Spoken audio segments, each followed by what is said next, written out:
Salve galera, começando mais um episódio Incendiados Podcast e o nosso convidado de hoje ele vai falar sobre o primeiro amor. Quando é a época de viver o primeiro amor? Vem com a gente nessa? Bora!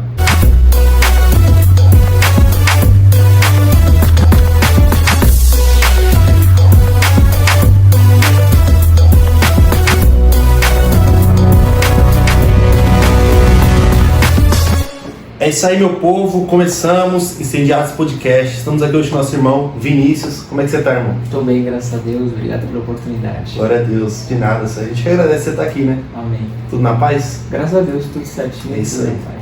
Deixa eu falar um negócio pra você que chegou nesse vídeo, já é nosso seguidor, tá aqui todo sábado, ou você caiu de paraquedas, estava passando no YouTube aqui e chegou até aqui, faça uma coisa. Curte esse vídeo aqui embaixo, tem um joinha, é só você clicar em cima dele, não custa nada. Você vai ajudar muito o canal a transmitir esse vídeo mais pra frente, jogar para mais pessoas. O YouTube entende que o vídeo é relevante e ele começa a recomendar isso para as pessoas. Faça mais.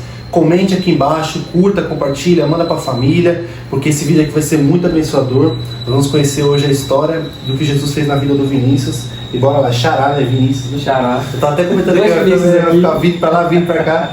Mas é isso aí, se apresenta pra gente aí, quem é você? Amém.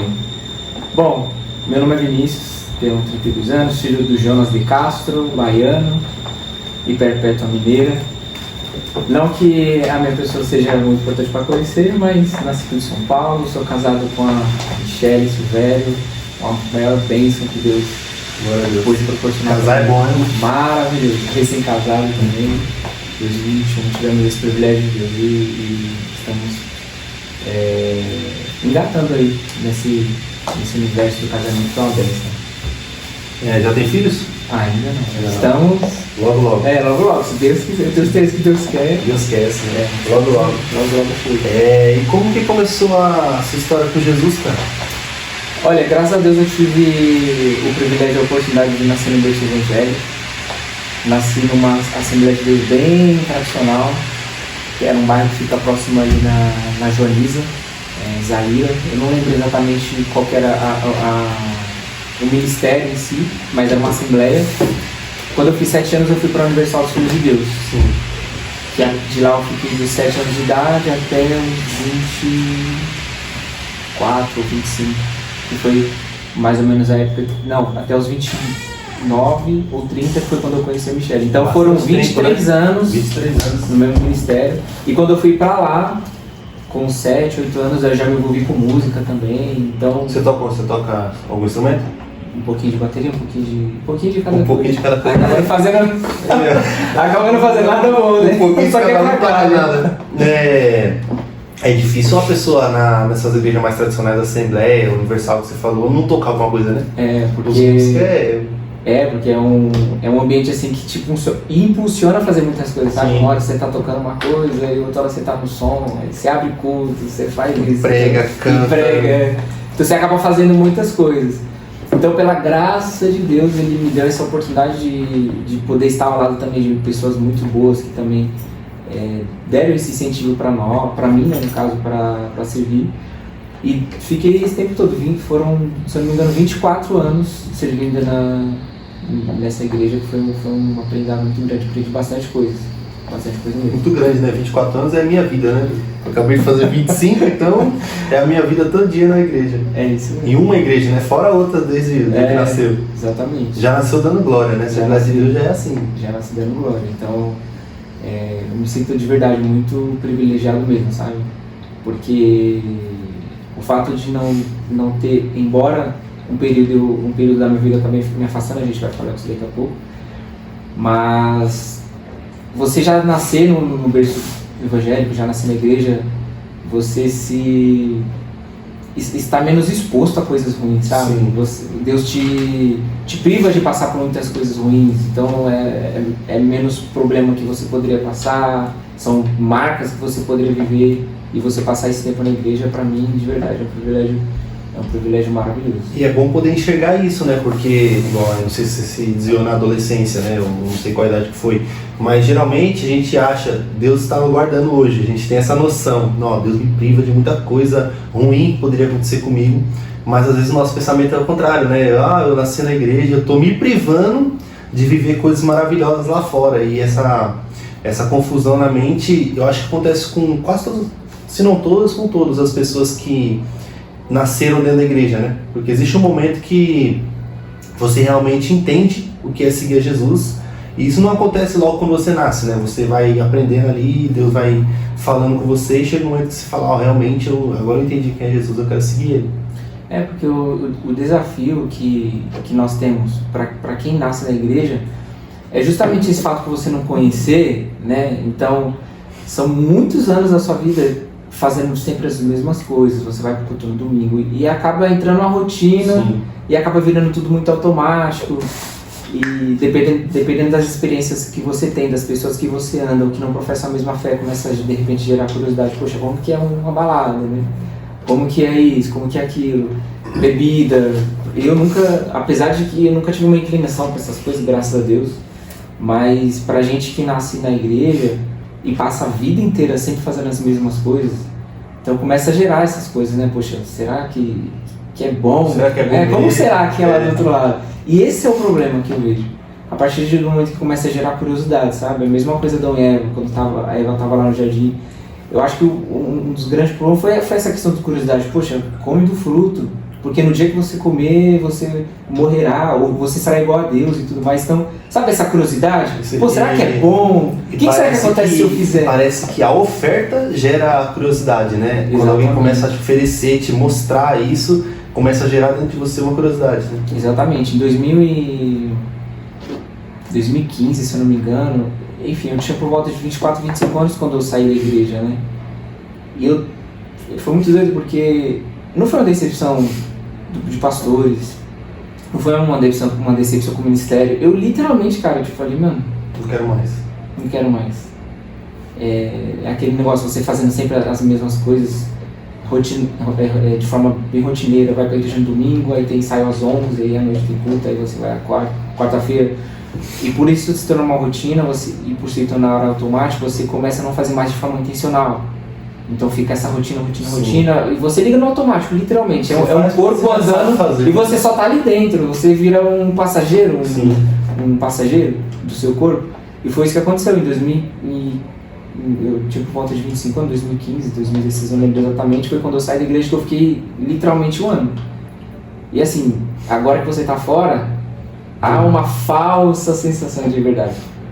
Uma falsa sensação de que, poxa, agora eu posso fazer sem falsa culpa. Liberdade. É uma falsa liberdade, né? Como filho pródigo que pegou as suas coisas e saiu, puxa, agora eu tenho aqui os recursos para fazer, não tenho mais satisfação. E começa e gera de fato essa falsa liberdade mesmo, que é um engano, né? Que o diabo coloca sobre nossas vidas a respeito de sair da igreja e fazer coisas que se você estivesse na igreja você não poderia fazer, ficar com mulheres, beber pra balada, sem peso na consciência, sabe? E isso é a pior coisa que eu tenho na vida. O sem peso na consciência é o que a gente acha, né? Porque quando você tá lá... E foi engraçado, porque acontece? Poxa, agora, beleza, sai da igreja. Não tô mais na igreja. Eu me senti assim... O que eu vou fazer na minha vida? Agora, o que eu faço? Consegui sair agora. Exatamente. Meu, foi muito doido, porque é exatamente isso que aconteceu comigo. Eu saí da igreja, aí dava domingo assim, 5h30, aí eu ficava pensando nisso, esse horário eu já tava me arrumando pra ir pra igreja. Por onde eu vou agora? O que eu vou fazer? Vendo o jogo sem preocupação do horário, vendo o jogo lá no segundo tempo, pra não tranquilo fazer nada. E olha que eu nem gosto de futebol, então eu não tinha nem tempo nem futebol, não tinha nem uma coisa assim pra me ocupar, sabe? Aí começa a gerar meio que um conflito interno, né? Poxa, qual que é o meu propósito de vida? Aí nesse momento você está mais exposto para ações do diabo, né? Então começa a surgir aquelas oportunidades, pô, vamos para tal lugar, vamos sair para tal lugar, e aí é só ladeira abaixo, cara, só ladeira abaixo. E graças a Deus eu tive a graça e o amor de Deus para retornar, mas eu fiz muitas coisas das quais eu não tenho orgulho de dizer, andei por muitos lugares ruins, eu não vou falar que eu tive depressão porque eu não fui diagnosticado, mas chegou um momento da minha vida que eu lembro como se fosse hoje. Eu ainda não era, obviamente não era casado, morava com os meus pais, eu deitado na rede, eu estava vivendo um período assim muito muito angustiante depois que eu me afastei, sabe? Porque você começa a fazer coisas erradas e você sabe que o que você está fazendo é errado, sabe? Por mais que você tá ali, mas você, poxa, essas pessoas que você está se relacionando não são pessoas legais. O que você está fazendo, por mais que você tá ali fora da igreja, mas eu acredito que o Espírito Santo ele sempre ficava ali, sabe? Mano. Tem algo, esse algo é o Espírito Santo, né? Dentro do Filho de Deus que não deixa ninguém pecar em paz, né? Você tenta, mas você não consegue, você não esquece. Eu lembro que uma vez eu estava em uma chácara e só com pessoas ímpias, né?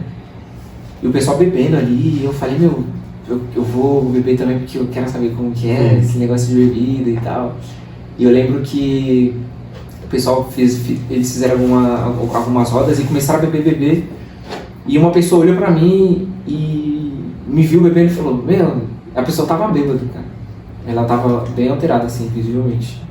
E ela virou pra mim e falou, mano, para de fazer isso, cara, você não combina com isso aqui não. Volta pro lugar que você veio, você não presta, você não serve. Que aí até aquela brincadeira que eu fiz, que quem já pisou no santo do santo não consegue ver em outro lugar. E às vezes você sai e você fala, mano, não sirvo nem pra ser crente, cara, deixa eu voltar pra igreja porque... Não sirvo nem pra ser desviado.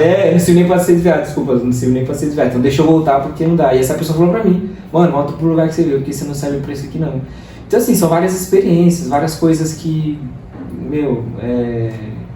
não vale a pena. Você vê o ímpio perdido falando isso pra você, né? Pois é. Tem um pastor que veio aqui que ele foi o pastor João, tem um episódio dele aí no canal. Ele foi praticamente evangelizado por um demônio, cara. Um dos amigos dele manifestou um demônio lá, eles começaram tudo a correr, ninguém conhecia Jesus e falou que... como é que foi? Ele falou, o demônio falou pra ele, você tá longe da luz, uma coisa assim. E ele falou pro demônio assim, eu tô longe, sim, mas eu vou voltar pra luz, eu vou pro culto amanhã, e você não tem mais chance, ele falou pro demônio. Então foi essa fala de um demônio que fez ele retornar pra igreja, cara, e conhecer Jesus. Cara, eu tive uma experiência muito parecida, não foi exatamente assim com o demônio, mas já bem no finalzinho assim da minha aventura, eu no fundo, eu sentia que eu ia voltar, tanto é que na época eu fazia psicologia, e eu tava fora da igreja, e tinha algumas matérias que era voltado para adolescente. Sim. Eu nunca ia imaginar na vida que eu ia ser líder de adolescente, e eu falava, um dia se eu voltar, eu vou ministrar sobre esse tema com adolescentes. E eu comecei, na faculdade, a escrever assim, alguns esboços sobre ministrações que se eu voltasse para a igreja, eu ia falar disso com adolescente.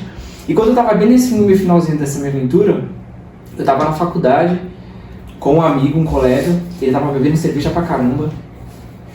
E, cara, eu não sei se algumas pessoas vão se escandalizar com o que eu vou falar, mas eu tenho certeza absoluta que Deus usou ele para falar comigo naquele dia. Eu nunca gostei de bebida alcoólica. Ele estava bebendo cerveja pra caramba. E de repente ele começou a falar de Deus pra mim. E naquele momento, cara, foi como eu posso dizer? Uma quebra de... Foi quebrado ali um paradigma a respeito de quem é Deus. Porque eu via Deus como o excelente, o rei, o leão da tribo de Judá, o general de guerra. Eu nunca vi Deus como um pai, sabe? Sim. Um pai. Oi pai, tudo bem? Você entra na casa do seu pai, você abre a geladeira. Intimidade, né? Intimidade. Eu passei a minha vida inteira, cara. Não que Deus não seja todos esses atributos, Ele é. Só que Deus é pai. E eu conversando com esse meu amigo, o Jeff, ele bebendo cerveja, e ele me apresentou um Deus muito diferente do que eu sempre ouvi falar. Um Deus que é pai, um Deus que você pode conversar de uma maneira aberta, simples, como você conversa com um amigo. Ele começou a falar pra mim, e naquele exatamente dia, eu não esqueço, eu lembro como se fosse ontem, começou a vir no meu coração assim, mano, volta, cara, volta. Eu sinto que é como se, por um momento eu estive fora, mas o Espírito Santo nunca saiu. Sim. Ele sempre esteve ali, meio que falando, volta, você não serve pra isso e tudo mais. E foi quando eu decidi, eu aceitei, eu reconciliei 3 vezes, eu reconciliei a primeira vez, aí eu passava o outro dia, eu falava, mas eu tô sentindo a mesma coisa, eu orava a Deus, falei assim, eu queria muito que fosse diferente. Eu queria sabe, sentir alguma coisa diferente. Sim. Eu não queria só aceitar Jesus e reconciliar e minha vida continuasse da mesma forma. Aí foi da segunda vez, a mesma coisa. E antes de ter a terceira vez, eu recebi o convite de alguns amigos, e cara, isso pra mim foi muito forte. Eu recebi um convite de alguns amigos, e eu acho que ali o diabo meio que deu a sua última investida. Uma cartada. Final. Olha que loucura, eu recebi um convite de alguns amigos pra ir no bar, e o nome do lugar era Templo, fica lá em Pinheiros. E assim que eu entrei no lugar, tinha um índio de ponta cabeça, era um terreiro ali. Só que durante um determinado dia eles eram tipo um bar, um boteco, alguma coisa assim. Eu lembro que a Jaque vai lembrar disso. Eu até mandei uma foto pra Jaque e falei, Jaque, olha que lugar estranho que eu tô. Aí tinha um quadro lá do prefeito, velho, não sei o nome. Santo, um monte de santo lá. E eu literalmente entendi que eu tava no terreiro ali. Sim. Aí quando entregaram o cardápio, tinha uns nomes lá, pastel da Maria de lá das quantas. E eu comecei a ficar muito incomodado naquele lugar. Eu falei, meu Deus, o que eu tô fazendo aqui, cara? Aí quando eu fui no banheiro, a pia do banheiro aparentava ser alguma coisa, fazer sacrifício de animal, sabe? Sim. E eu falei, não, preciso sair daqui, cara, aquelas vasilhas. E eu tava com alguns amigos do trabalho e eu senti ali que havia assim, uma opressão espiritual muito grande. E eu orando assim, falando, meu Deus, me tira daqui, eu quero voltar. E no dia seguinte, ia haver um culto de jovens na minha antiga igreja. E assim, de uma forma bem natural, eu falei com esses mesmos amigos que estavam nesse dia comigo, os mesmos. Mas eu nem pensei assim, vou dar uma cartada de volta para Satanás. Nem foi assim, de verdade. Eu falei, fulano, vai ter um culto lá de jovens na igreja que eu congregava, vamos comigo? Aí um falou, vou. Aí o outro falou, eu vou também. Aí o outro falou, eu também quero ir e tudo mais. Aí eu liguei pro meu pastor na época, falei, eu vou levar uns amigos aí, e ele sabia que eu estava afastado, obviamente, porque eu era de lá. Ele falou, eu vou guardar um lugar aqui especial para vocês, na frente, pode trazer essa galera. E eu fui. Cara, eram os mesmos que estavam no outro, as mesmas pessoas.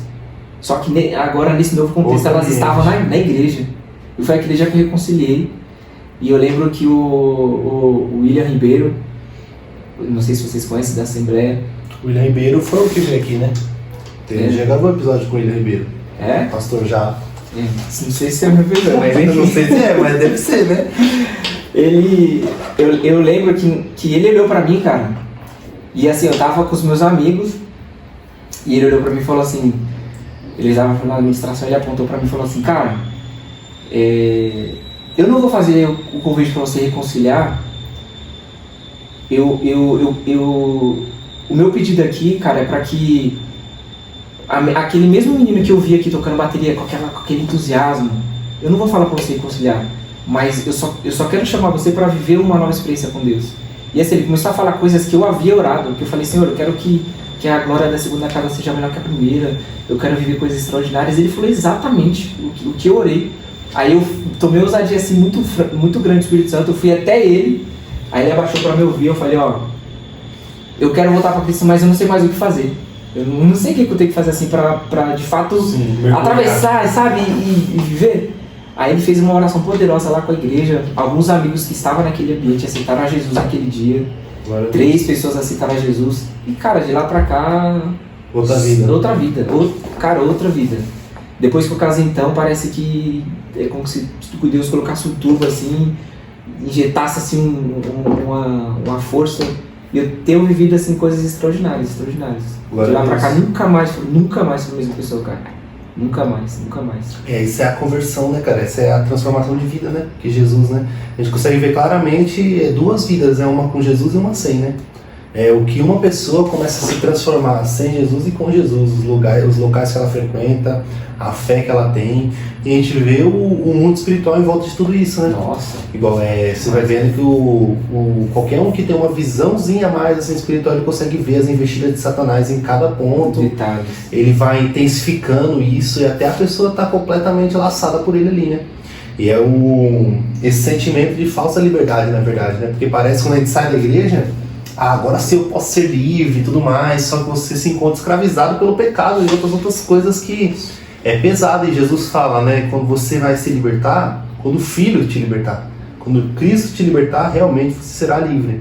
E a gente vive isso, né? Com Jesus a gente consegue enxergar isso, cara. Eu aprendi, cara, que às vezes o diabo ele não vai ter, assim, talvez poder suficiente ou investido o suficiente para fazer a pessoa sair da igreja, mas ela vai matar a pessoa dentro da igreja, sabe? A pessoa vai estar dentro da igreja, mas pra ele é até mais interessante, né? Sim. Porque Exatamente. a pessoa morta dentro da igreja, ela acaba matando outras pessoas, né? Inflamando outras pessoas. Isso. É aquela pessoa que fica em cima do muro. Tem até uma analogia que diz que uma pessoa ela tá em cima do muro e de um lado tem os anjos falando, meu, desce daí, vem pra cá, não fica em cima do muro não, vem pra cá, vem pro nosso lado e tudo mais, e o homem ele em cima do muro e ele olhando pra um lado dos anjos, meu, desce pra cá, e quando ele olha pro outro lado os demônios, tá lá, beleza? Tranquilo. Quer um suco aí, quer uma aguinha, tá tranquilo aí, tá de boa, e ele se pergunta, meu, por que vocês não estão pedindo pra ir pro seu lado? Eles falam, mano, o muro é nosso, cara. Já tá do nosso lado. O muro você pode ficar aí tranquilo, não precisa nem passar pra lá nem pra cá, pode ficar em cima do muro que o muro é nosso. Então às vezes o diabo, ele não, e isso acontece muito no celular, por exemplo, às vezes ele não vai ter poder de fazer a pessoa, sei lá, ter um pecado de pornografia ou qualquer outra coisa, mas ele vai fazer a pessoa picar ali, se distraindo, quando a pessoa vai ver outras coisas. E a pessoa ficar horas e horas ali no celular e poderia estar dedicando sua vida pra família, pra um devocional e coisa assim, já a pessoa fica sendo consumida por isso. E isso fica claro quando a gente pega um capítulo da Bíblia e não consegue ler, né? Um capítulo, um versículo, seja lá o que for, você não consegue ler. Você abre a Bíblia, dá sono, dá tudo isso, mas você pega o celular, você fica horas, você nem percebe, cara. Então é uma coisa simples, às vezes nem pecado, igual você mexer no celular não é um pecado, Sim. mas é uma coisa que acaba se tornando por tomar o lugar de Deus, né? Acaba se tornando um ídolo na nossa vida. Uma coisa que Deus me ensinou, e eu falo assim com muita propriedade, porque eu sei que foi, isso não poderia vir de mim. Deus me ensinou uma coisa assim muito tremenda que mudou uma chave em mim, que nós somos seres tricotômicos, né? Somos corpo, alma e espírito, né? O nosso corpo, né, necessita das coisas terrenas, a carne, né, necessita de, sei lá, eu vi que você tem um game ali, eu amo videogame, gosto de jogar game. Nossa carne pede isso, Netflix, e essas coisas não são... Comida. Comida, essas coisas não são erradas, né, não é errado.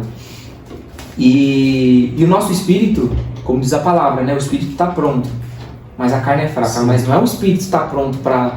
a carne é fraca, eu caí com tal menino, não tem nada a ver. É verdade. A carne é fraca para as coisas de Deus. Exatamente. O espírito está pronto, mano, o meu espírito está aqui, mano. Eu quero ir pro... Amanhã vamos pro monte, vai a galera que tá com a gente vai pro monte amanhã. E nosso espírito quer isso, quer jejuar, quer orar. E Deus ministrou no meu coração, cara, que todas as vezes que nós nos dedicamos para ler um versículo, para jejuar, para orar, para se dedicar às coisas do reino, como ninguém gosta de morrer, nosso corpo não quer morrer. Sim. Então, é batata, você pega um versículo para ler, aí o corpo tá morrendo, a carne tá morrendo. Sim. Ela tá sendo subjugada. Aí ela começa a criar mecanismos de dever, alivia sono, envia distração, porque ela não quer morrer, e o seu espírito vai se tornando cada vez mais forte. E a carne, ela vai. Porque, hoje eu não tenho mais esse fôlego que eu tinha antes, porque eu ficava jogando, passava muito tempo jogando videogame. E eu ficava horas, varava a noite, às vezes eu jogando videogame, amanhecia e eu jogando videogame. Só que eu conseguiria ter talvez esse engajamento com uma Bíblia. Carne é fraca, não Exatamente. Exatamente. E é por esse motivo que, por exemplo, você está numa igreja na hora da pregação, todo mundo começa a beber água, ir no banheiro. Nunca vi dar certo. Entendeu? Isso é porque a nossa carne, ela se indispõe para as coisas de Deus. Ela não quer saber disso. Não quer. E eu tinha exatamente o pensamento contrário. Igual, ia pecar, eu pequei porque a carne é fraca. Essa era a minha mentalidade. Só que o texto da Bíblia que fala sobre isso é quando Jesus vai orar, né? E ele chama os discípulos e fala, vigie comigo. E ele ora por uma hora e quando ele volta eles estão dormindo. E aí Jesus fala, o Espírito está pronto. Pronto pra quê? Pra orar, ele mandou eles orar. Mas a carne é fraca. Aí eu falei, nossa, é verdade. E, isso é muito fato. Tanto que você vai fazer um jejum, você falta morrer. Você falta morrer porque a sua carne quer comer. Você vai ter dor de cabeça, quer desmaiar. É verdade, é isso aí. Mas uma coisa que eu aprendi também é que, como diz aquilo, né? Sabe de tanto você bater na porta, uma hora essa porta abre e Deus começa a se revelar pra você. Eu vejo que não o relacionamento com Deus, eu tenho aprendido isso de um tempo pra cá, não é o extraordinário, sabe? É você, claro, é bom se você puder orar 5 horas por dia, faça isso. Mas às vezes é um pouquinho todos os dias. Sim. Todos os dias, cara, se você dedicar, sei lá, cara, 5, 10, 15 minutos. Eu gosto muito de fazer um devocional 11h30, apesar de que eu tô criando mais o hábito de, assim que eu acordo, cara, eu nem saio da cama, eu já faço uma oração, eu já inicio o dia, Bom. eu e a minha esposa. Mas tem um devocional que eu gosto de fazer 11h30. Da noite? Da manhã. Então eu paro ali tudo que eu tô fazendo e entro no meu quarto, fecho minha porta e falo com Deus. Cara, não é 3, 4 horas de oração, não é aquele clamor, mas é um pouco todos os dias, Sim. um pouco todos os dias, e isso vai se tornando um hábito e vai se tornando cada vez menos maçante. Sim, mais a legal, leitura, mais interessante. vai se tornando mais interessante. E eu acho uma coisa legal também que aquilo que, sei lá, eu gosto muito de estudar sobre destruição, de catástrofe, essas coisas, então eu sou muito inclinado sobre a estudar sobre Apocalipse, de fim dos tempos e tudo mais. Eu falei, eu vou canalizar esse meu interesse por isso e vou ler Apocalipse, cara. Vou ler sobre o arrebatamento, sobre o fim dos tempos, que é algo que eu gosto. Então eu procuro canalizar coisas que eu gosto e voltar isso para alguma coisa relacionada à palavra, sabe? A gente cresce demais. Cresce muito. Aí você volta pro Apocalipse e tem um sol escurecendo. Nossa, Quem gosta de catástrofe. Vou falar uma coisa pra você. Eu, até entrando aqui no assunto a respeito do arrebatamento sobre o Apocalipse, eu sempre... Isso é muito polêmico isso, né? Eu sempre acreditei que Jesus ia arrebatar a igreja e nós não passarmos pela tribulação. E independente se a gente vai passar ou não, a gente tem que estar preparado para tudo, né? De falar, mano, você morre por Jesus e a gente fala, eu não sou digno de morrer, me crucifique de ponta cabeça, sabe? Essa é a mentalidade.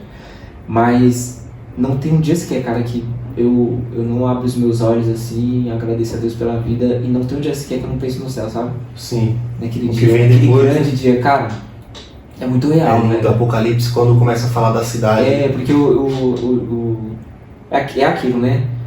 A nossa vida é um filme que a gente já sabe o final. O final já foi dito pra nós, de como será. Então já tem um spoiler de como é que a nossa final já tá lá. Exatamente. E eu gosto de ler Apocalipse porque é um combustível, sabe? De que, poxa, o céu é muito real, cara. O mundo espiritual é real. Existe um céu que nos espera, existe uma boda. Vai ter um momento que Jesus vai se encontrar com a gente nos ares. Sim. Então, assim, não tem um dia sequer. Isso o próprio livro do Apocalipse, ele é... que Apocalipse significa revelação, né? É a vitória de Jesus, né? A completa vitória de Jesus sobre as trevas, né? É o triunfo de Jesus, o triunfo da igreja. Então é algo mais interessante do que tudo que está acontecendo ali, é o que vem depois. A premiação, que é aquela grande cidade, então, é coisa maravilhosa, cara. E quando você lê, quando você começa a meditar assim, de forma bem... de forma íntegra mesmo, tudo que você faz começa a ser intencional, sabe? Hoje eu sirvo na igreja, eu sou do music. Então todas as vezes que eu saio da minha casa pra ministrar o louvor lá, eu vou de forma intencional, cara. É pra Deus que eu tô fazendo, né? A palavra diz que nós vamos receber todos os nossos esforços, todos os esforços que nós fazemos aqui não é em vão. O trabalho que nós fazemos aqui não é em vão. Os nossos serviços que nós fazemos na igreja, socialmente falando, qualquer coisa não é em vão. Então começa a se tornar intencional, sabe? Sim. Poxa, o que eu estou fazendo aqui, cara, existe um significativo muito grande na eternidade. Que a palavra diz para a gente não juntar tesouro na terra. E isso até começou a criar em mim um desapego mesmo. É muito bom ser rico. Ser salvo é maravilhoso, mas você ser salvo dentro de uma Ferrari é bom também. Só que melhor ainda. É melhor. Assim, ser salvo é maravilhoso. Ter a garantia da salvação, meu irmão, é muito bom. Mas você ser salvo morando numa mansão é bom também. Ser salvo com 1 milhão na conta é maravilhoso também. Só que essas coisas terrenas, elas começam a se tornar supérfluas demais. Quando você olha para a eternidade, sabe? Quando você pensa no céu. Quando você olha, por exemplo, as coisas que vão acontecer, por exemplo, no Apocalipse, que é o tema que a gente está falando, fica tudo pequeno, né? Porque você começa a ver tudo que está acontecendo, o que aquelas pessoas estão passando, e você fala, não, tipo, tudo isso é muito pequeno, e para a pessoa dar a vida dela, ela tem que estar pensando na eternidade, tem que estar pensando em algo maior. Exatamente. É muito triste que a gente vê o que está acontecendo hoje no Rio Grande do Sul, que, poxa, a gente pode até considerar que é um apocalipse, né? Porque a devastação que a água trouxe para aquele lugar, de muitas pessoas que perderam suas vidas, perderam suas casas. Eu penso assim, pessoas que perderam familiar algo irreparável. Poxa, não tem quem como, perdeu não tem família. volta, né? Aí aquele que não perdeu família, imagina, perdeu a casa, cara, perdeu Casa, tudo, carro, perdeu tudo. o carro. E a oração que eu faço para Deus é que em meio a esse caos ele traga esperança para aquele povo e arrependimento para quem precisa de arrependimento, sabe? E ver que tudo isso que perdeu, por exemplo, hoje as pessoas podem perceber que a vida é mais importante do que os bens. Então, às vezes, poxa, eu perdi minha casa, mas minha família tá bem, ninguém morreu. É isso que é importante, sabe? Você começa a dar valor para o que realmente importa, que é a vida. A vida é a coisa mais importante. Exatamente. Né? No momento de necessidade, é a única coisa que a gente pensa, né? Na vida, né? Porque é impressionante. Você olha as imagens, né? A água cobrindo casa na metade do prédio. Você fica assim, é impressionante, cara. É impressionante. A gente vê a força da natureza, né? Sim. Porque a gente não imagina, cara, o negócio aquele pode acontecer. Inclusive aqui no Brasil, do nosso lado, né? O negócio é orar pelas pessoas dali, colocar na nossa agenda de oração aí, que é necessário. A oração que eu faço é para isso, que o Senhor alcance vidas, que pessoas venham reconhecer a soberania de Deus e que Deus possa, de alguma forma, né, conforme a ação e a vontade dele, fazer que essa cidade se reconstrua novamente e as coisas voltem ao normal. Sim, voltará. Curte esse vídeo, meu irmão, compartilha esse vídeo. Você chegou até aqui e não curtiu no começo, que o pessoal esquece. Curte e compartilha. Eles falam assim, não, no final do vídeo eu curto, não curte, esquece. Então curte esse vídeo agora, compartilha, manda pra família, pros amigos e tudo mais. E se inscreve no canal também, tem um sininho. Você ativa esse sininho e você recebe notificação quando tiver vídeo novo. Já que a gente falou de Apocalipse é bom, hein? Eu gosto de Apocalipse quando eu gosto de... Você falou que é polêmica. Então vamos polemizar. Vamos polemizar. Vamos botar o convidado na estreita. Qual que é a sua opinião, cara? Você falou sobre arrebatamento. Conta aí pra gente. Olha, eu nasci na Assembleia e como um bom assembleano, a maioria de nós, pelo menos, né? Crescemos com essa ideia de que Jesus voltaria e nós não passaremos pela grande tribulação.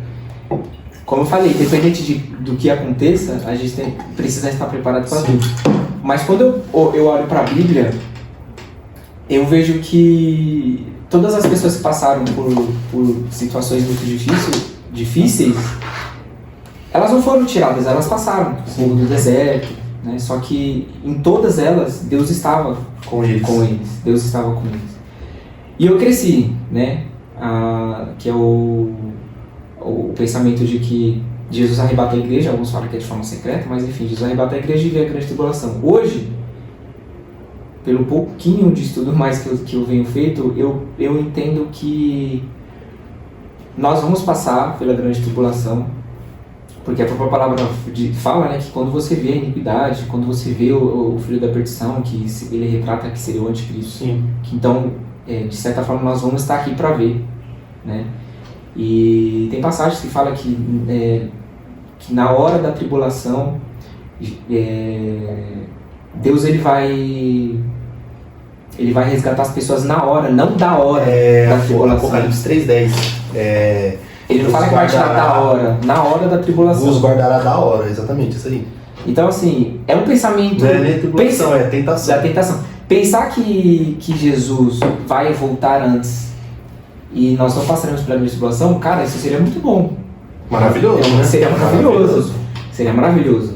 Só que será que eu estou disposto de fato a não negar Jesus, mesmo se eu estiver diante de uma situação de vida ou morte? Será que nós estaremos dispostos? É claro que não a grande tribulação, né? Mas tribulação já existe, né? Tem pessoas que em outros países aí que falam, ou você nega ou você morre. Sim, até eu recentemente tenho um amigo que tem um ministério, uma igreja na África, e eu tive até a infelicidade de ver o vídeo. Ele tem uma igreja lá e os muçulmanos, desculpa, um grupo de terroristas chegou lá e matou geral, cara. Matou criança, pastores. Então, assim, tem muitas pessoas no mundo que perdem a vida por conta do evangelho. A gente vive aqui no Brasil, cara. A gente não tem o que reclamar. Não tem, é leve. É leve, é muito leve. E mesmo assim, muitas das vezes nós fazemos às vezes de qualquer forma, não levamos o evangelho de forma séria, mas tem muitas pessoas perdendo a vida por conta do evangelho.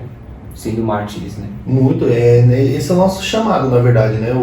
É entregar a vida por Jesus, né? É o mais alto nível de devoção a Deus, cara. De devoção a Deus. Vários exemplos na Bíblia, todos os apóstolos, Paulo e Estevão. Estevão tem um detalhe na Bíblia que eu vi esses dias, igual quando Estevão morre, a Bíblia fala que Jesus está em pé à direita para receber Estevão ali, né? Que ele vê Jesus em pé.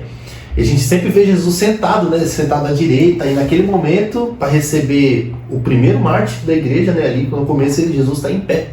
Então, Jesus recebe de braços abertos esses irmãos que entregam a vida por Jesus, e a nossa oração por esses irmãos em países extremistas é que eles não percam a fé, cara. É que eles aguentem firme sem negar o nome de Jesus, né?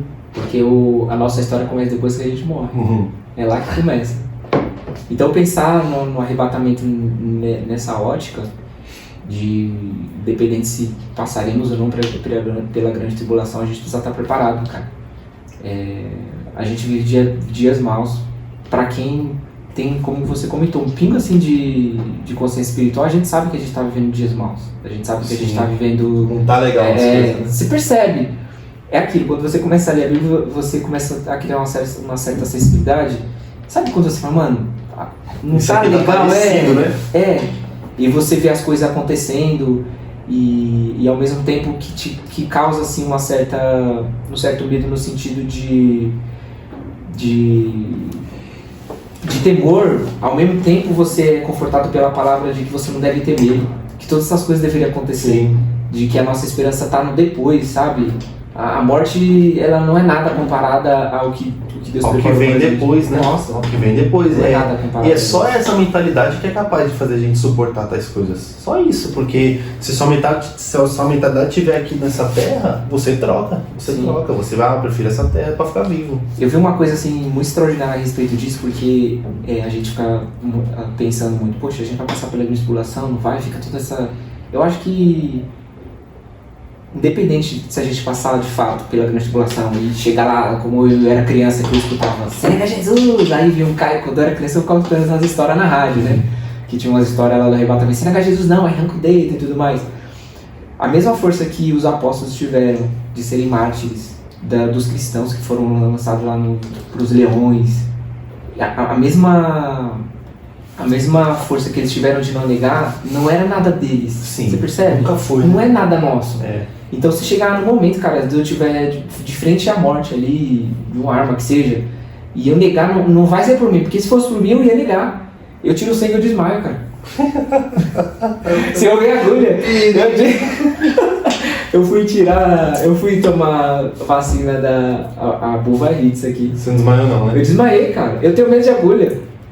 Eu tenho medo de sangue. Então imagina, eu seria uma presa fácil. Eu não precisava nem de nada. Pelo menos talvez você desmaia antes. Aí você não sofre tanto, entendeu? Então...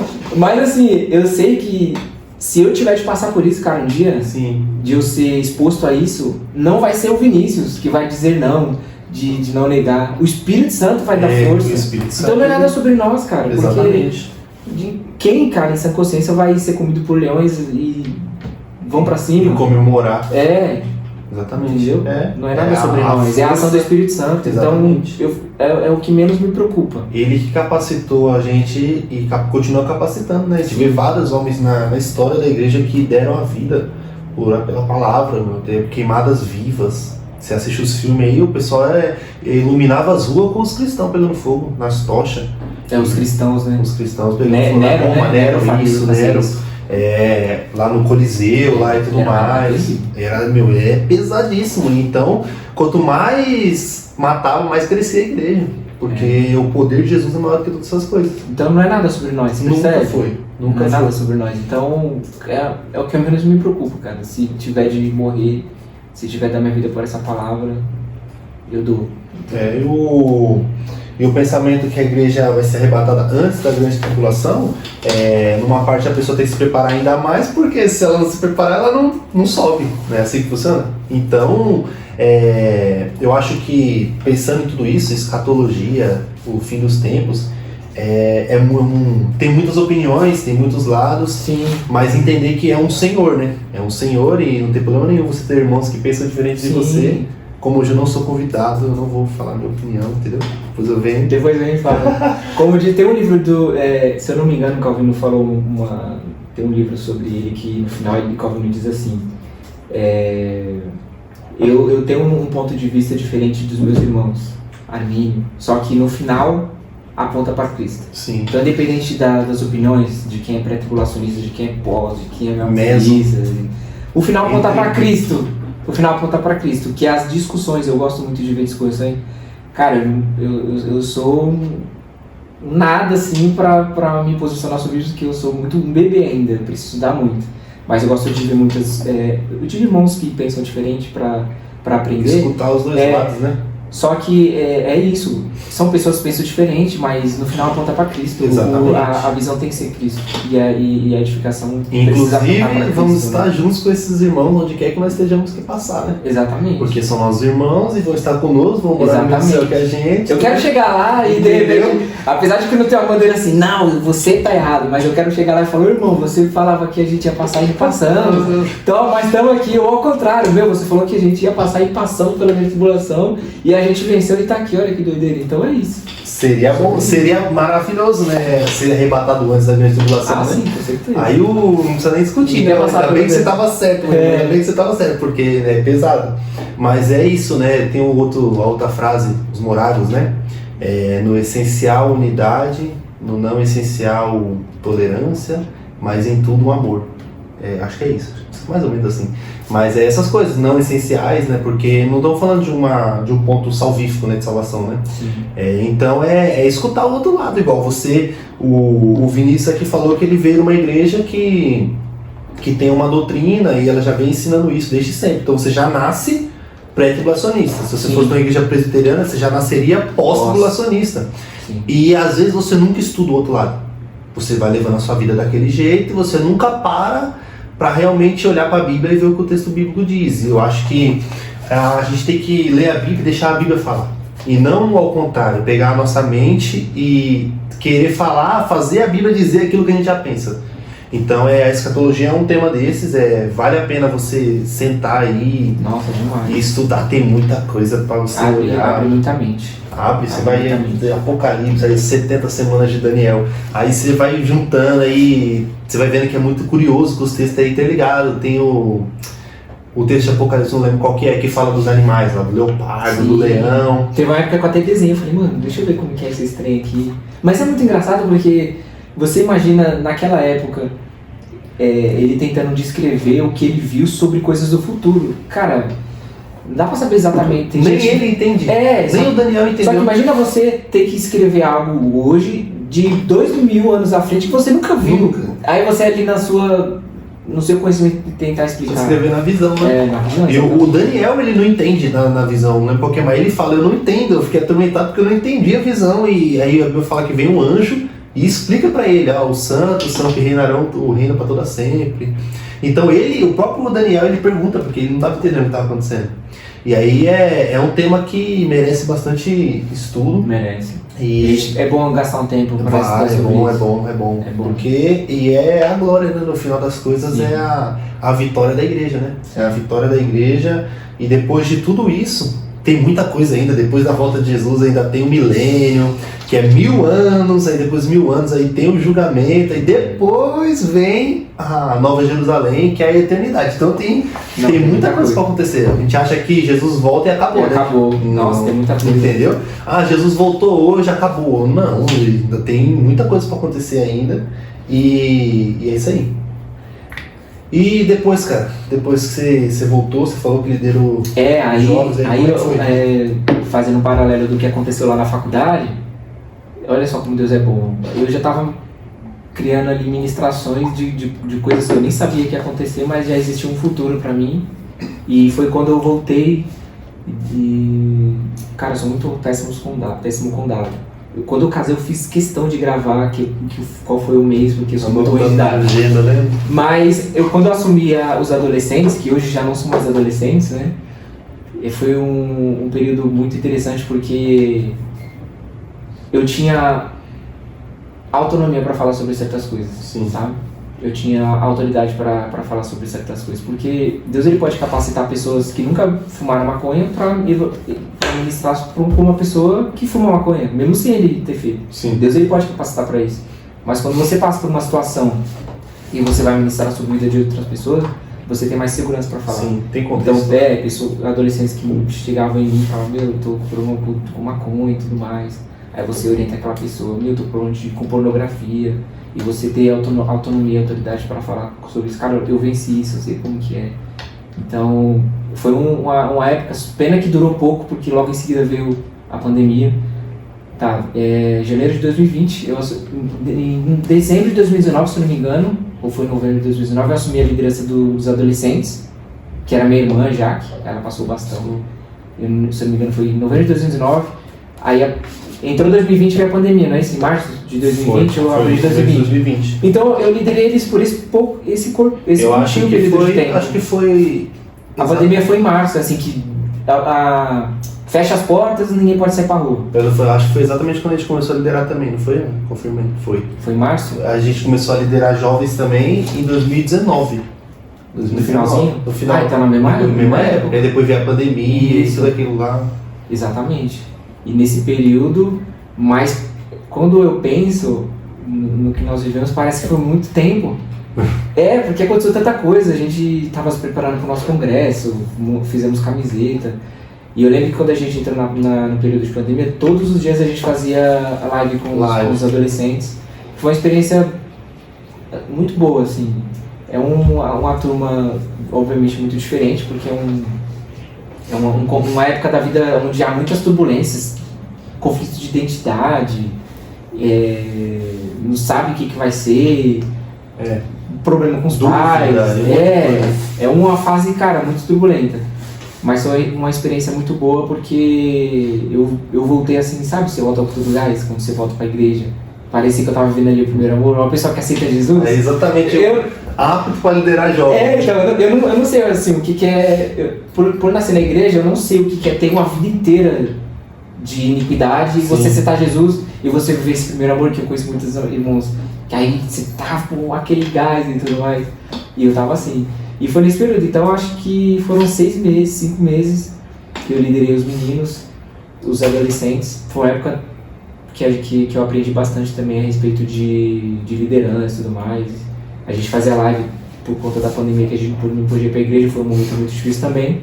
Mas foi Quando a gente olha pra trás, a gente não acredita no que a gente viveu, né? O que foi a pandemia, né, cara? A gente de dentro da situação, parece que a gente não tem tanta noção, né, do que estava acontecendo, né? A gente nunca viveu isso, não é na história, só em filme que você vê inteiro, assim, de quarentena, de você não poder sair. Foi pessoas morrendo também. O pessoal morrendo, e quando começou a fechar tudo, que passava aquelas imagens do jornal com nada, vazio, assim, com nada, você fala, meu Deus, o que está acontecendo, cara? Foi uma época bem... Eu lembro que eu não parei de trabalhar, né?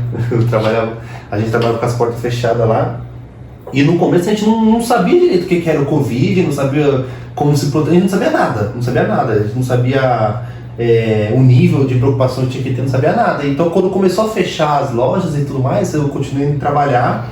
E um dia, eu fui trabalhar e não tinha nada na rua. Nada. Eu andando ali na Irvante, tudo fechado, assim, eu, meu Deus, o que está acontecendo aqui? Cheguei no trabalho, daqui a pouco veio um monte de carro da prefeitura, com aquela sirene ligada, e os caras fechando as portas, assim, aí eu falei, meu Deus, eu acho que o negócio é mais sério do que eu imaginava.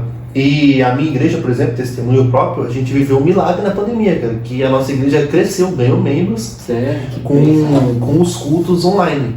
A gente transmitia culto na época, acho que foi pelo Facebook. Então todo domingo tinha culto, e a gente fazia na semana as lives, né, em vários grupos. Então começou a vir pessoal do Pernambuco, Nordeste, para na live e crendo em Jesus através da live, foi bem legal. Cara, e você falando dessa questão de ser muito diferente, porque realmente a gente não viveu, eu entrei, quando veio a pandemia, que eu vi que as pessoas estavam morrendo, que a coisa era muito séria, me veio assim um sentimento de... Porque você fica pensando, poxa, os meus pais e tudo mais. Graças a Deus, Deus nos privou. Mas foi um ano assim que eu mais prosperei, cara. Não só financeiramente, Porque em dezembro de 2019 eu fiquei desempregado. Em janeiro de 2020, eu entrei o ano desempregado e tal, eu conheci a minha esposa, a Michelle, em janeiro. E aconteceu a minha maior...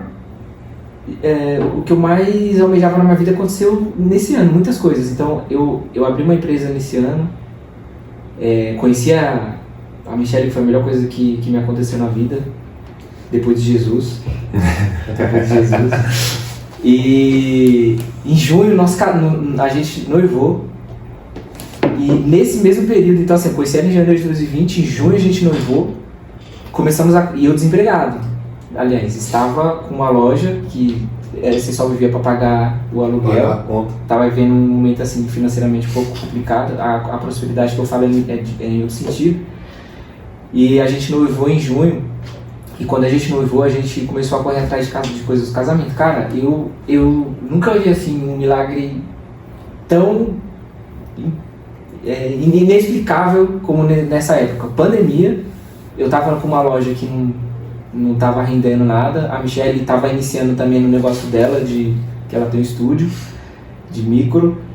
E eu lembro que quando a gente casou, que o meu casamento foi muito, muito, muito além do que eu poderia imaginar, do que seria.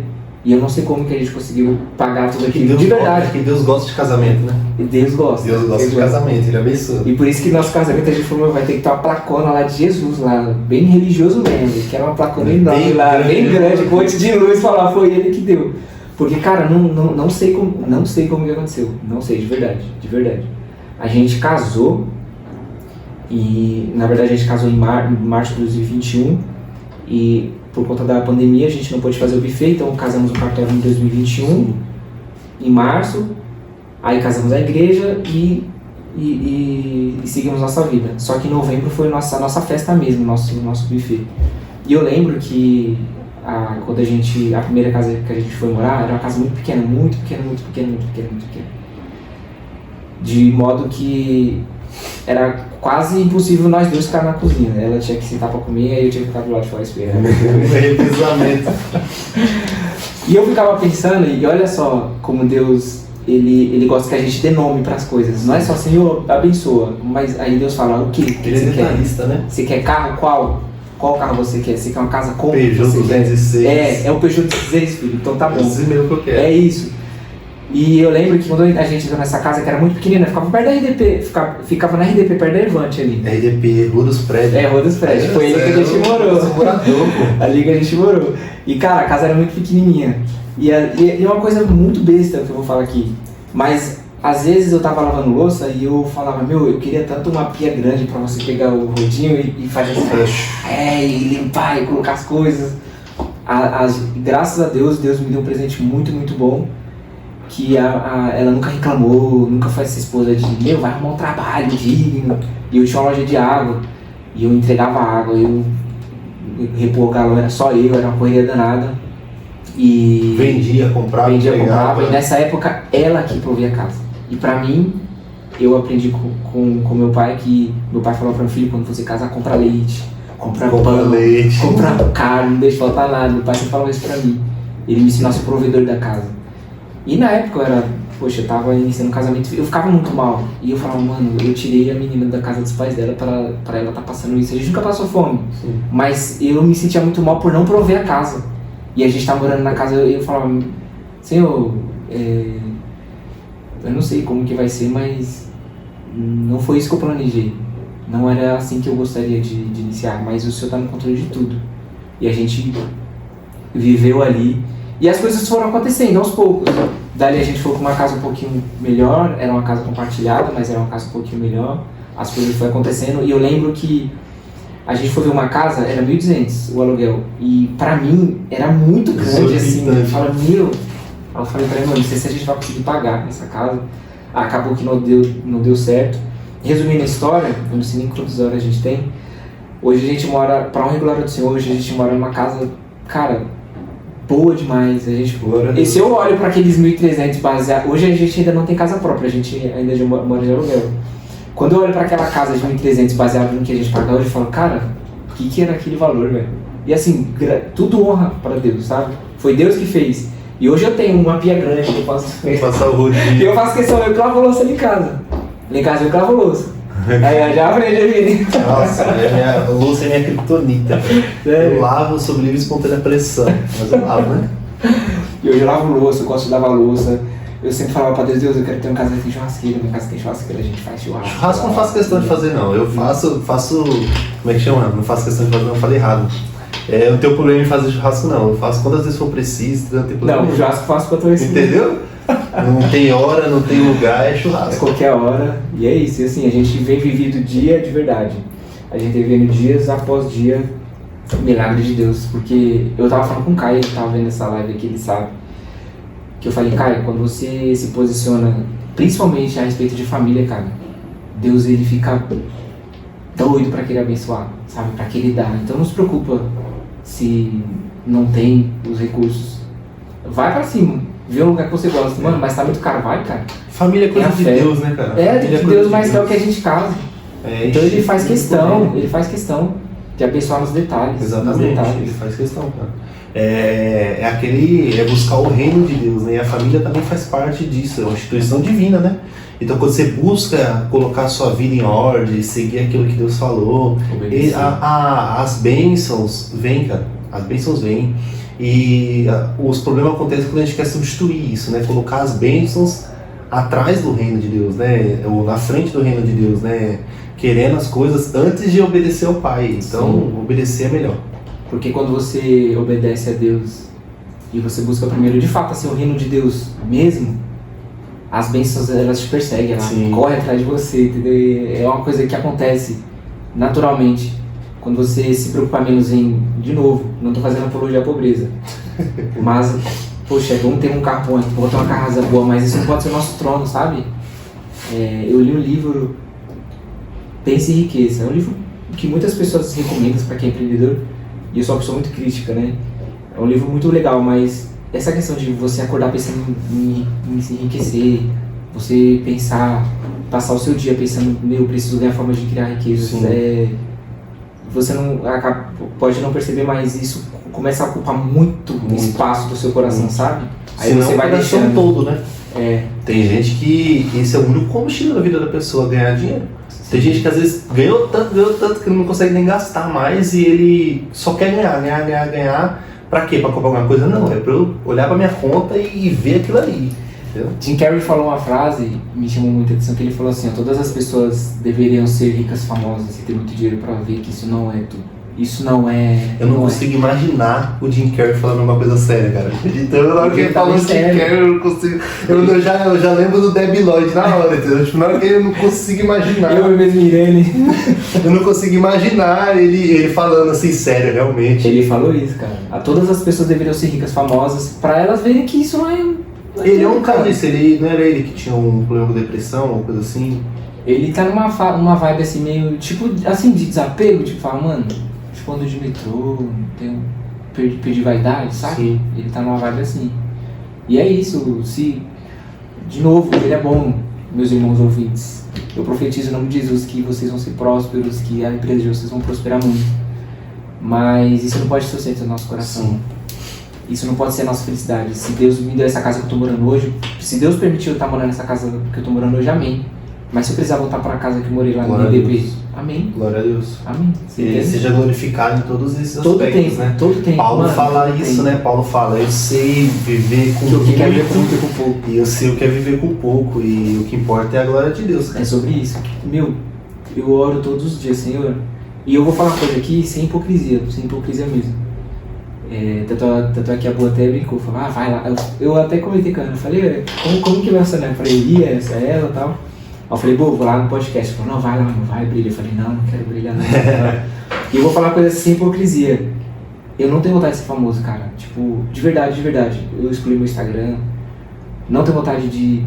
Não tenho esse anseio. Nada contra quem tem. Eu acho importante você usar a rede social para influenciar. É importante ter pessoas nesse meio, né? Você ter uma rede social que você prega um giro de ter 1 milhão, 30 milhões de seguidores, amém. Mas eu coloquei a coisa no meu coração. Falei, Senhor... bem honesto, assim, eu não quero ser famoso de verdade. Não quero ter bilhões de dinheiro. De uns tempos pra cá, uns tempos pra cá, eu tenho pedido muito pra Deus assim, eu quero mergulhar na sua presença, sabe? Eu quero estar numa montanha assim e pular, sabe? Você pular, cara, você... Esperar ele te pegar. Você mergulhar nele e não ficar só no raso, viver coisas extraordinárias, viver experiências a ponto de eu chegar lá no céu e Deus olhar pra mim e falar, mano, você viveu tudo que eu tinha pra você, cara, top, todas as promessas que eu fiz, eu cumpri, a forma que eu te chamei, para aquilo que eu te chamei, você executou, parabéns, é isso aí. Porque eu ser salvo e chegar lá, não tô falando que vai acontecer assim, mas beleza, eu fui salvo. Mas Deus olhar pra mim e falar, mano, você foi salvo top, nem tá na boca do coelho, e tudo mais. E ele olhar pra você e falar, mano, você tinha muita coisa pra ver lá, cara. Se você tivesse buscado mais, sabe? Se você tivesse passado mais tempo na minha presença, se você tivesse me priorizado mais. Você tá aqui, beleza? Vamos gozar das maravilhas do céu, mas você tinha muita coisa pra ver lá, muita coisa. Teve até um meme que eu vi de um cara que chegou lá no céu e ele falou, esse aqui é Paulo e tal, ele todo impressionado. Aí Paulo falava, você veio da onde? De que era? Aí ele falava, vim em 2025. Ele, então já tinha celular nessa época, né? Aí ele falou, tinha. Eu falei, e você usava o seu celular pra quê? Aí, tipo, caramba, eu ficava passando muito tempo no TikTok. E Paulo falava, você não pregava não no seu Instagram? Então assim, se isso acontecer, se Deus, na sua infinita misericórdia, me proporcionar isso, eu nunca mais vou querer, eu não sei se vai dar tempo, mas uma época da minha vida, eu estive no trono. Eu nunca fui famoso, mas o meio que eu vivia, eu era uma pessoa muito conhecida. Sim. Eu era uma pessoa muito influente. Sempre fui músico. Qualquer igreja que você fosse do meu ministério, qualquer uma. Baterista. Se você falasse, você Vinícius, conheço, lá da Joniza e tal. As pessoas me conheciam. Todo lugar que eu ia, era muito comum. E, mano, pessoas me abraçavam e tudo mais. Era muito comum eu ouvir, tem uma pessoa ali querendo seu telefone, não sei o quê. E pessoas olhar pra mim e me idolatrar, não me idolatrar, mas eu olhando pra trás hoje, parecia que eu era, eu não sei o que eu tinha, cara. De novo, não era famoso, não era nada, mas eu era uma pessoa muito querida pelas pessoas, sabe? E as pessoas não faziam por mal, mas eu acabava de forma inconsciente me tornando um ídolo. E essa época eu não conhecia Jesus de verdade. Eu passei a maior parte da minha vida tocando. Fiz muito plays por aí, toquei bastante, visitava e tocava. E de certa forma, quando você é músico, isso, além de gerar um pouco de vaidade e ter ego, é uma posição de status. Então você fica avisado, as pessoas te olham. Uma vez não te cortando mais rapidinho, uma vez nessa época eu tocava guitarra na igreja, né? Eu tive uma experiência em tocar em outros lugares que naquele dia eu falei, eu não quero mais isso pra mim. Eu fui convidado por uma igreja pra tocar guitarra, pra fazer guitarra, e era um culto na rua. Era um culto na rua, um culto ao ar livre, ali na Joniza. Ali perto da Rua da Feira, ali pra aqueles lá, era um culto ali. Eu fui chamado pra tocar guitarra e fui ensaiar, aí beleza. Quando chegou eu já tinha percebido que o ensaio já não era muito voltado para Deus, era mais música Sim. do que realmente um louvor ali. Eu estava um pouco incomodado com isso. Quando chegou no dia, a gente estava subindo ali, era um palco bem grande lá, subindo para tocar, eu escutei uma frase assim, agora é pegada show. Tipo, agora é pegada show. E isso martelou na minha mente, cara. Eu falei, não, tem alguma coisa errada aqui, cara. Isso aqui não é um show, cara. E essa frase fez eu não querer mais estar nesse meio, cara. Eu não queria mais fazer muito isso, porque eu percebi que eu não tava ali pra louvar Deus, cara. Eu percebi que eu tava ali pra ser a estrela daquele local, entendeu? E isso aí fez eu dar uma brecada. Eu queria na época ter... Mas assim, tudo que a gente viveu não tem como mudar. Não são experiências são que a gente histórias, leva, né? E quando eu vivia nessa época das pessoas me olharem, tinha pais, amigos meus que eram pastor na época, que falavam, tem pais que chegam aqui e ora pra que você case com a filha dela, cara, com a filha dele. Tipo, nesse nível, pessoas olhavam pra mim e falavam, eu queria tanto que você fosse meu genro, queria tanto que você casasse com minha filha. Acontecia essas coisas doidas. Retrato do baterista. E foi uma coisa que, abrindo um parênteses aqui, quando eu conheci a Bu, eu falei assim, Senhor, eu vou contar tudo eu vou tirar minha máscara, porque se essa menina ficar comigo é porque realmente existe um propósito aqui. E eu falei pra ela tudo, cara, tudo, de coisas que eu só Deus sabia. Foi muito vergonhoso pra mim, constrangedor, de falar todas as coisas que eu já tinha feito, problemas que eu tava vencendo. E eu orei, se ela ficar comigo é porque realmente ela me ama. E hoje, quando eu olho, experimentando mais Deus, buscando mais Deus, como eu comentei, nessa época, eu só... Sabe a passagem que Deus fala que no deserto muitos comeram do maná, muitos fracassaram, só que ele não se agradou da maioria? Sim. É exatamente isso. Então às vezes você usufrui da bênção, só que Deus não está se agradando. Sim. Porque o fato de estar dando certo não significa que ele está se agradando. Exatamente. Se você bate na rocha e sai água, não significa que era para você pra fazer isso. E eu vivi isso, esse período, minha vida inteira praticamente na igreja, sem conhecer a Cristo, sem experimentar Jesus. E depois que eu casei, depois que eu voltei para Cristo de novo, e depois que eu casei, de lá para cá eu estou vivendo em Deus, mais em Deus mesmo, hoje eu não quero mais. Se acontecer é porque Ele, na sua infinita misericórdia, vai me proporcionar. Mas eu nunca mais gostaria de estar nesse lugar de destaque, de ser exaltado. Sim. De novo, se Deus me proporcionar alcançar muitas pessoas, amém, mas não vai ser nada de ego. E hoje eu estou muito consciente disso. Então todas as vezes que acontece alguma coisa que começa, cara, aí eu já falo, mano, não. A ponto de repente eu estar num ambiente de que tem alguns músicos que quando eu vejo que tem clima de competição eu não vou, não participo e tudo mais. Uma vez eu chamei um rapaz que eu não via há muito tempo, que ele era dessa época, e eu fiquei muito triste com o que ele falou pra mim, mas foi uma coisa nada a ver, boba. Eu mandei mensagem pra ele e ele falou assim, mano, não acredito que você tá falando comigo. Meu, isso me deixou, isso foi hoje, me deixou muito triste, porque eu falei, mano, era isso que as pessoas viam em mim, cara. Tipo, era essa imagem que eu casava com as pessoas. Então, a maior parte da minha vida eu estava sendo Deus. Não vou falar que eu estava sendo Deus, mas eu estava no trono. Sim. A maior parte da minha vida eu estava ocupando um lugar que não era meu, nas pessoas. Eu até falei pra ele, para de ser besta, só uma pessoa como você tem, porque você fala comigo dessa forma. Então hoje, eu não quero mais voltar para essa posição, sabe? De status, de fama. Se Deus proporcionar isso pra mim, amém. Eu estou muito consciente de que não é nada sobre mim. Tudo que eu faço, eu tenho essa questão de dizer, é Deus, cara. As pessoas falam, meu, você é uma pessoa muito boa. Na faculdade, as pessoas olhavam pra mim e falavam, você tem uma aura boa, você tem uma energia. Eu falo, mano, Espírito Santo, realmente isso. Não é nada sobre mim. Tudo de bom que você vê em mim, eu atribuo o Espírito Santo, de fato é Ele. Agora, quando você vê uma pessoa que dá mancada, aí beleza, aí sou eu. Mesmo, exatamente, é isso. O Espírito Santo não dá mancada. É isso aí, obrigado, mano. Obrigado por esse tempo aí com a gente, por falar de Jesus, que é sempre maravilhoso, né? Sempre muito bom. Falar dele traz vida, traz paz, né? É um momento quando a gente fala desse nome, o nome de Jesus, os problemas somem, a gente não consegue pensar em mais nada, só nele que é mais importante. Deixa aí suas considerações finais pra gente finalizar aí. Amém. Bom, queria de verdade agradecer muito, como eu comentei. O Caio tá me vendo aqui, eu não sei que dando na cabeça dele de me chamar. Mas eu gostaria muito de verdade de agradecer. Eu me sinto muito honrado, é o primeiro podcast que eu participo da minha vida. Eu me sinto muito honrado e eu agradeço. Eu espero que continue prosperando, que o Senhor continue abençoando você e sua família, que muitas e muitas pessoas venham aqui para dar testemunho, que muitas vidas também venham ser alcançadas através do reino de Deus. E estamos aí. Para o que precisar, pode contar com a gente. É isso aí, glória a Deus. Obrigado, meu irmão. Tamo junto. Deus abençoe. Amém. Deus Se você chegou até aqui, curte esse vídeo, compartilha, manda pra família, pros amigos, se inscreve no canal, porque aqui todo sábado tem conteúdo de qualidade para você se aproximar de Jesus, conhecer mais a Ele, porque Ele falou que isso é ter a vida eterna. Lembre-se sempre, você acabou de ser incendiado pelo amor de Jesus. Um abraço e até a próxima.